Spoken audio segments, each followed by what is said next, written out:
Okay, what's up, folks? Today's Thursday, September 21st, 2017. Rich Van Tassel with you, of course. It's a Thursday, so we got the Thursday night game. The Los Angeles Rams at 1-1 have still yet to play a road game, are traveling to San Francisco to play the 49ers, who are 0-2. They're 0-1 at home. The Rams are listing no injuries for the San Francisco 49ers. Eric Reid, safety, is out. Eric Reid is one of the better players, not just on this team, but he is a quality safety in this league. And of course, on a team devoid of talent, you take off one of the few players who has a pretty respectable reputation as far as playing, that is, in the league, you're going to have problems. The rest are questionable. Jaworski Tart, safety. Jimmy Ward, cornerback. Eli Harold, linebacker. George Kittle, tight end. I don't think the Rams played terribly last week. You'd like to see them win that game at home against a Washington Redskins team that is traveling cross country, but the Redskins are a quality team. They get a bad rap, but they can handle it, and they showed why. They're a professional veteran team, and Los Angeles was simply not ready for it. Now, in this one, this is a game where you really got to take advantage here. Jared Goff, look, he's been pretty good this year. He wasn't great against the Redskins last week, and of course, you can take it for what it's worth, that Week 1 performance against the Colts, whose defense is pretty hapless. I'd like to see him get Sammy Watkins more involved.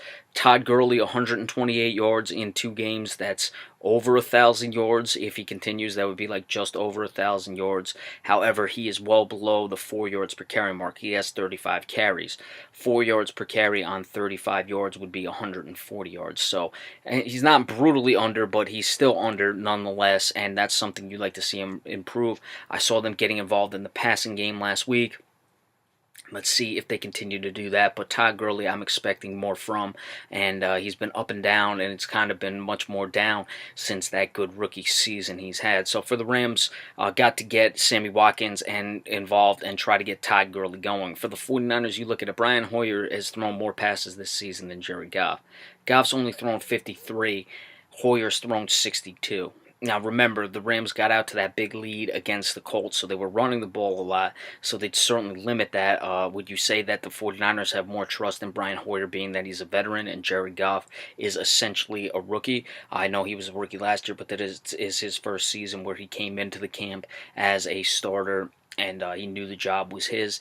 I don't know, but throwing that many times is going to be a problem, and he's yet to put the ball in the end zone.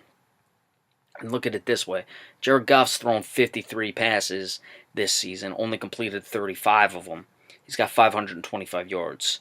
Brian Hoyer's thrown 62 passes, completed 39 of them, so only 4 more, and has 292 yards. So take it for what it's will. Carlos Hyde having a good year. That's where San Francisco is going to have to be able to find their offense, is with Hyde. They just don't have the passing game to do much of anything. So Carlos Hyde, a lot's going to be put on him.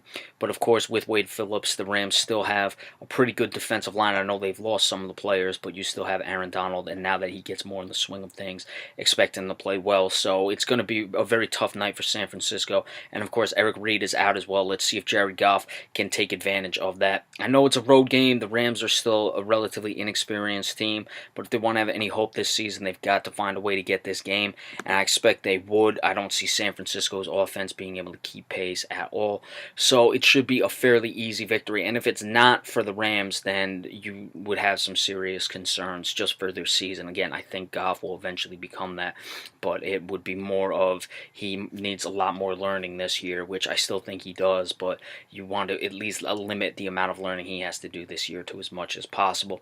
So I'm picking the Rams 24-10.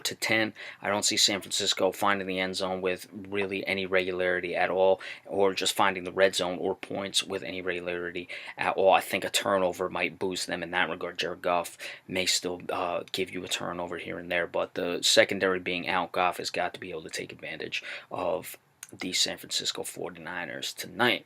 Alright, so we will almost certainly give you a recap of this game. I don't know how much of it I'm going to watch. Frankly, it bores me a little, but I'd like to check the Rams out a little bit, being that they're in LA. So we'll either do the recap of this game tonight or tomorrow morning. Be sure to stay tuned. Thank you all so much.